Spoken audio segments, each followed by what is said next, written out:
It's a multi-billion-dollar a year industry in this country is medical research. All right, part 5 of gap year. Last part for the day, and we're out of here. All right, options. I just want to talk to you guys about gap year. As long as you have more than show for it than working at Foot Locker, you're good. All right, if you work at Foot Locker, that's all you do the whole summer. I mean, the whole year after you get out. It's gonna look bad. It's gonna look bad. Okay. So, anything else? Research, another degree, post-bac program. Sometimes these post-bac programs don't have a degree. Sometimes they don't have a research component. Sometimes they're just class. They're offered at a lot of medical schools. Sometimes they have research and class. One of my friends, John, who's an alumni here, goes to University of Virginia. He's a second-year medical student right now. He did a post-bac program. Didn't get in the first time. Did a post-bac program. Did research and did classes. Applied. Went to UVA. One of the top 25 schools. So, I told you, I mean, it can be done, okay? So, it really can. I mean, people, you just have to have the right advice and surround yourself with the right people. It helps, okay? Travel, you can go work with an NGO, or, there are a lot of people looking for people to help. I'd be wary of the places that, charge you a lot of money to go on these, missionary trips, where it's basically I call it voyeurism. Paid voyeurism on poverty. You're not really helping a lot of people. Most of the time, if you have to pay exorbitant amounts of cash to go on a trip to Africa, or if you're paying $400 a week for your stay and you're living in a shanty, does that really make sense? No. So, a lot of companies make money on these, so research and find the good ones. But it can be great if you have the opportunity. Something I didn't do.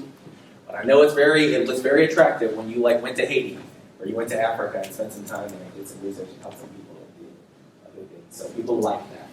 Okay? It's a feel-good thing. All right, community activism. So this is not even medical stuff. You go out and you're okay, these are the things I want to do. Any of these things can be, interesting. One of my buddies studied the open air heroin trade in Philadelphia. And he's in my class. He studied the open air heroin trade, and he wrote a book in his gap year. Dang, medical school. So you can write a book if you're so inclined. I mean, look. Think about it. Anybody watch Real Housewives? She wrote a book. Come on, man. Really? She can write a book. Anybody. All right. So that's it. So what are the questions? Any questions? This is the last slide of the day. Find if you want to go travel to another country, how would you? This thing right here. Just look. Ask mentors. Look on the computer. Find really dedicate. I would be willing to bet if I sat you down at a computer and gave you 5 hours to figure it out, you'd figure it out. I have 5 hours.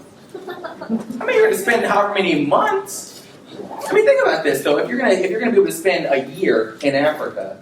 You're not willing to invest 5 hours to spend a year. How about right now? If you know a quick tool. Oh, do I know a quick tool? Yeah.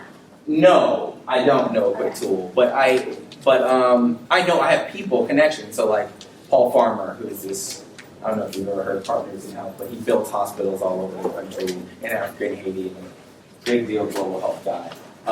He was my tutor in social medicine. So for me, if I wanted to go to Africa, I just ask him.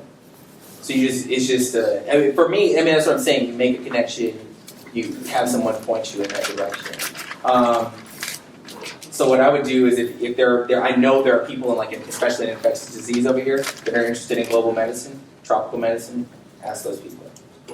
And EVMS. So contact the people in infectious disease and EVMS. That would be the best way. Or BCU for dental school. Either way. I'm just saying because they're close. If you want to do global health stuff, it's usually departments of infectious disease that do a lot of global health stuff. Or they might have a separate department of global health. What if the job that you do plan on doing in your gap year, it's not longer, it's as a medical scribe, is that? Yeah, medical scribe is interesting. I haven't run across, I don't know what to say about it. It's in the medical field. It's a job. Not super impressive when you see it. It's good to fulfill what it is it's very good to fulfill, like, okay, this person has medical experience. So it's good for that part. I don't know if it's good for a gap year. I don't know if it's like the best thing to do for a gap year, to be honest. I mean, you're gonna do other things. Yeah. I would do research or something like that along with it. Because it's, you know, it's more like a job that is only kind of tangentially, you're like dictating what a physician writes down or says, you know. What EMT training? So I think she was, EMT training I think is different because it's more, it's different. Because you're coming in as a level provider. You're a certain level of provider. Oh, that was gonna be part of my question. I know, like, personally, it's kind of late for me to apply for like summer research programs just because I graduated in May and most of the deadlines. Yeah. I know when I applied before were back in January, February. Yeah. So that's not really an option for Yeah. this gap year, but possibly next summer. So I plan on getting my EMT certification this summer. Mhm. But would it be better to work as an EMT, like apply to work outside of Virginia Beach, where you're getting paid to do it? Yeah, I would do that, yeah. I don't think it adds much to be a volunteer EMT over being a paid EMT. Okay. I'm just saying it's a lot easier to like streamline in. Like you want the training, you get the training for free and be a volunteer EMT. That's why a lot of people do it. I think there was somebody else who was next over here. You just answered. You just asked one. There was somebody else that was I missed before. Okay, go ahead. You. I have a question about that EMT. You mentioned earlier on the slide about medical experience about end of life care. Mm-hmm. Well, imagine if you were an EMT working in a transport company transporting dialysis patients to facilities. Does that count in an aspect? Sure or not? I mean, you have to frame it like that. You ever watch baseball? Anybody ever watch baseball? So the catcher, what happens when the catcher catches the ball out here? They go like this, right? You just gotta frame it. Even if that's out there, you have to make it look like a strike. You know what I mean? So that's up to you and your personal statement. So in your personal statement, you get to talk about how you're doing that and how it was such a meaningful interaction because you got to deal with people in end-of-life care. You talk about that. See what I'm saying? Frame it like a catcher. Yeah. Okay. I've been in EMT for 6 years now. You said with the personal statement talking about that. I know I wrote about that for my college applications. Students and scholarships I've gotten have really helped me earn them. So do you suggest focusing on that in my personal statement? We'll talk about everything the personal statement has to offer tomorrow. I feel very passionate about these personal statements because really, I mean, it's really though that the letters of recommendation. But if your personal statement is not really good, you're screwed. Like that's the first thing we read. We don't even read your MCAT GPAs. We don't. If we read your personal statement and we don't like it, it's like boom, boom. I mean, you have to go through thousands of these things. I mean, it's thousands of applications. So this personal statement is the first thing that everyone sees. So it better be compelling. That's that. We'll talk about that tomorrow. I'm most proud of my workshop on personal statements. So I can really help, and I think that goes for anybody going through that profession. Okay, just kind of going off the question there, not really. For diversity, you're in the Navy, a veteran. How much incentive and worth does that have when applying? Yeah, it's for being a veteran? anything. Is that really really good? People ask me about it every time. Okay. What did you do? It was an aircraft carrier. Oh, awesome. It helped. I mean, it all helps. It all helps. You need to show how you're diverse. Yeah. Talk about your mom who was a cashier at Walmart. Seriously. No, I'm serious. I mean, it's important. I mean, no, I'm saying my mom was a cashier at Walmart. So, you mentioned that. I mean, it adds to diversity. Not many people, she's not talking with all her friends about, oh, my kid's in medical school too. Oh, my kid's in medical. It's not happening. That adds to the diversity. You have to really demonstrate it. It's important. And the onus is on you. They're not going to just see it. You have to show it. Do you not take into account how many people choose their undergrad in 4 years and longer? We take that into no. So we go to a school.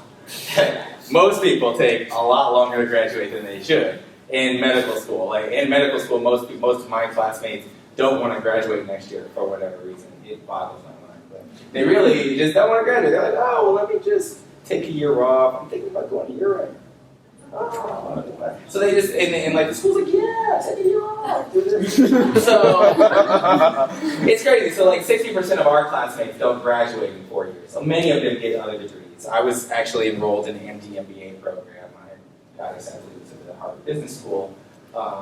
And I decided not to do it because I chose a field in emergency medicine that's actually conducive to me pursuing my MBA while I'm working and while I'm closer to the work that I want to do. So for me, in my calculus, it made better sense for me not to do the MBA program. I plan on going back to Harvard and doing the full-time MBA and practicing as a part-time position, emergency room doctor. But you know, so but a lot of people do that. A lot of people do that. So. What if you go from one thing, you almost finish that degree, and then you transfer schools and you start off with a different degree? You have to, anything that happens that looks weird, you live right in front of it. Be suave. Just go in there and be the boss. When we'll talk about the interview, but you just have to be poised. You have to try to be poised and confident, and show that you believe that even though look, it's an art, okay? So you're gonna always make things sound better than they actually are, and that's not lying. That's just if you're not doing it, you're not trying. If you don't do that, if you don't make it sound a little more grand, because hey, that's what everyone's doing. So you just have to know how to make it sound good. That's important. That's important. I don't think anybody would be upset with you because everyone who goes to medical school does that about things. They make it sound better than it is. It's part of the process. It's just an accepted part of the process. Is it dishonesty? Sure, it's dishonest. It is. I mean, in its base, it's dishonest. When you make it sound bigger than it is, you're not lying about numbers. Nothing egregious. You're just like, oh, it just had such an impact. Even if you feel like it had a quasi-good impact, oh yeah, but it had such an impact. So that happens a lot. Do other schools, do they know how many you applied to? Will they think you're desperate if you applied to 30 No. schools? Well, everyone applying to medical school is desperate. Period. If you're not desperate, you're not a pre-med student. That's it. You're desperate. You're like, look, I put it all on the line. 4 years of college education, and this is the only plan I have is to go to medical school. If that doesn't make you desperate, then I don't think you have a pulse. Because we were all desperate. At that moment, I did. So no. Be desperate. We like that. Anything else? All right, guys. Look, it's been great. I think tomorrow, this has been kind of big picture overview. Tomorrow is going to be nitty